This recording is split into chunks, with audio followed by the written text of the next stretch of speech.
Estimados participantes, vamos a hablar un poco sobre el módulo número uno. Este módulo está titulado Fundamentos y Teorías de las Dificultades del Aprendizaje. Su facilitadora, Edelmira Velázquez, les compartirá un bosquejo general sobre el contenido del módulo. Más que todo es para que vayan tomando en consideración los aspectos relevantes que tiene nuestro módulo. Bien, en el módulo número uno se habla sobre el concepto de las dificultades del aprendizaje. Esta definición está dada por Kirk Gallagher, Anastasio y Coleman en el 2006, y ellos nos dicen que las dificultades de aprendizaje son un conjunto de desórdenes que se manifiestan en dificultades significativas en la adquisición del uso de habilidades para escuchar, hablar, leer, escribir, razonar o para las matemáticas. Estos desórdenes son intrínsecas al individuo y presumiblemente debido a una disfunción del sistema nervioso central. Esto fue en el 2006. Si nos vamos al 2021, la Asociación Nacional de Dificultades del Aprendizaje nos dice que son trastornos neurológicos.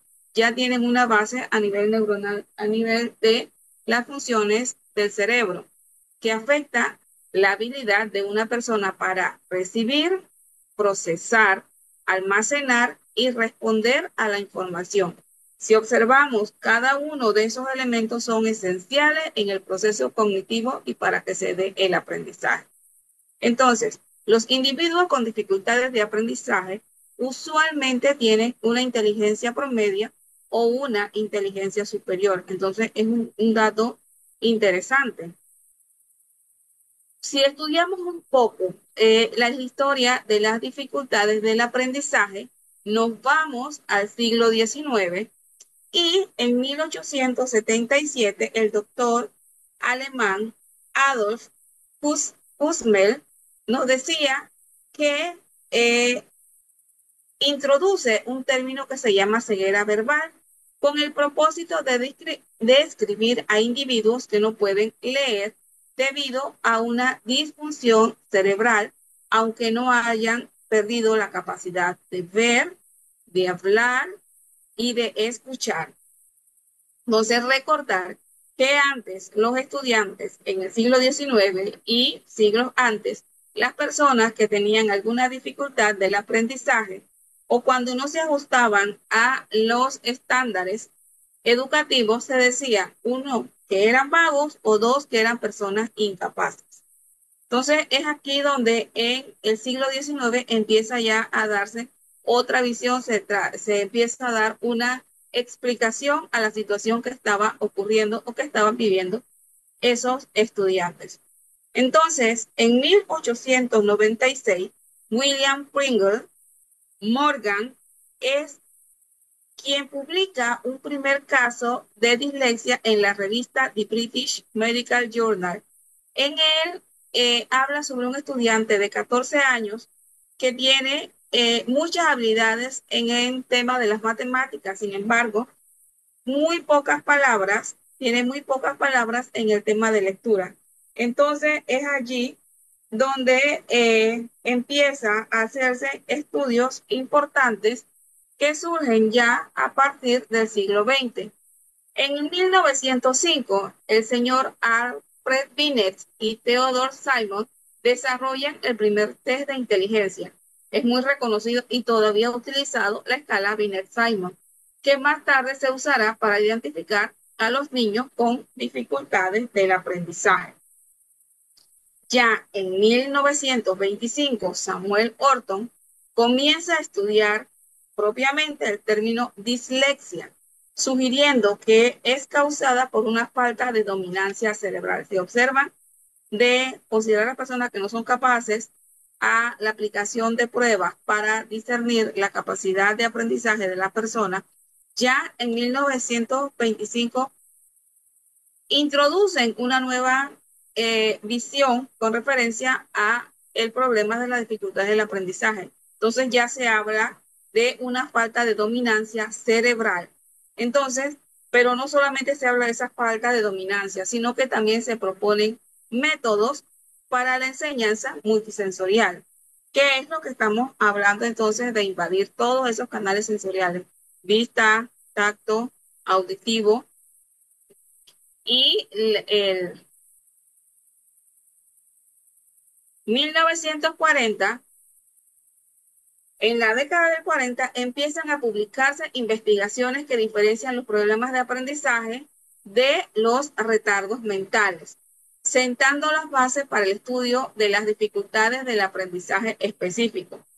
Si ya observan, ya estamos en un camino totalmente distinto. Ya hemos introducido el concepto de dominancia cerebral, ya hemos hecho una diferencia entre el retardo mental que se decía en aquel entonces, que ya tiene una connotación distinta actualmente, y en 1955, Kirk y Bateman introducen el término discrepancia de aptitud de rendimiento. ¿Con qué propósito? Con el propósito de describir a estudiantes cuyo rendimiento académico es menor. Ya para la época de 1960, Samuel Kirk utiliza el término dificultades de aprendizaje. Observen, del siglo XIX hasta 1960 es que surge el término dificultades de aprendizaje. ¿Y dónde él utiliza este término? En una conferencia educativa donde él destaca la necesidad de una categoría distinta para estos estudiantes. Entonces ya en 1969 se establece la Asociación Nacional para las Dificultades de Aprendizaje. Muy interesantes estos hechos. Ya para 1975 hay una luz y es que en los Estados Unidos se promulga una ley de educación para todos los niños discapacitados, en cual se garantiza una educación gratuita y apropiada a todos los estudiantes con discapacidades, incluidas las dificultades de aprendizaje. Entonces, ¿por qué es tan importante este hito?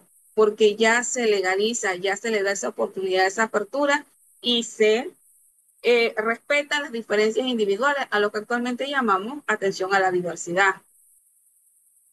Ya en la década de 1980 y 1990, en el 80 se introduce el término, entonces ya no solamente es dislexia, ya se introducen entonces dos términos, discalculia y disgrafía. Entonces, para describir la discalculia, las dificultades específicas de matemática y la disgrafía para las dificultades en la escritura. Entonces, en 1990, la Ley de Educación para Personas con Discapacidades reemplaza y expande la Ley de 1975, asegurando servicios educativos y de intervención temprana para individuos o para personas, llamaría yo, con dificultades de aprendizaje. Ahora, recordar que todos estos conceptos, estas leyes, tienen entre sus antecedentes las conferencias de la Organización de las Naciones Unidas en el concepto de educación igual para todos. Es un movimiento que se lideró por muchos años asegurándole el derecho a las personas con discapacidad, el derecho a la educación, el acceso a los servicios de educación con calidad y en equidad para todos y sin segregación.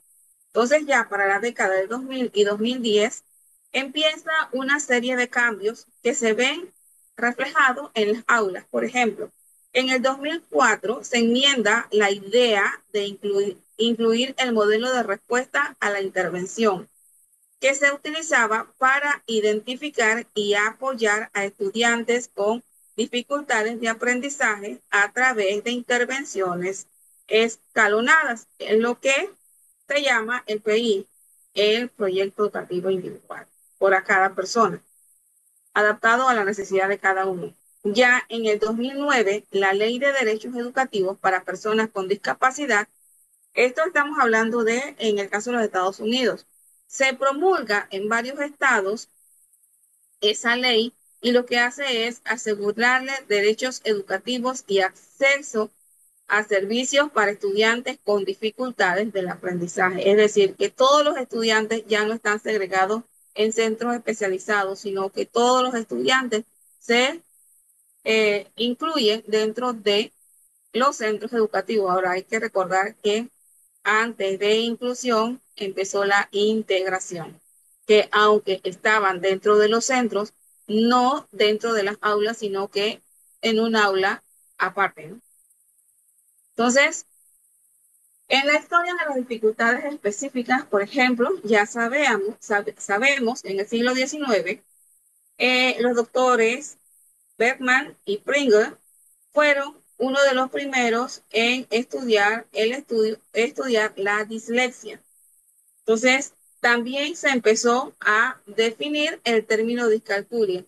¿Qué es la discalculia? Es esa capacidad disminuida que tiene una persona para comprender y manipular los números y conceptos matemáticos. Y en el caso de la disgrafía, lo que se denomina disgrafía es la dificultad específica del aprendizaje que afecta esa capacidad para escribir de manera clara y coherente. Pueden tener problemas en la formación de letras, en la ortografía, en la organización de las ideas en el texto y la legibilidad de la escritura a mano. Si nos damos cuenta, todas estas dificultades que presentan los estudiantes y que en otro hora se decía que era un chico que no era capaz de aprender o que era un vago, sencillamente son situaciones que vienen a nivel neuronal y que requieren una intervención específica. En conclusión, el estudio de las dificultades de aprendizaje definitivamente ha avanzado considerablemente desde sus inicios, integrando conocimientos de múltiples disciplinas. La neurología, la psiquiatría, la psicología y una serie de disciplinas más. Y la conceptualización moderna de las dificultades de aprendizaje reconoce la importancia de los modelos cognitivos, neurológicos y educativos, pero sobre todo destaca la necesidad de las intervenciones tempranas y enfoques de enseñanzas adaptadas para apoyar a los estudiantes con dificultades de aprendizaje.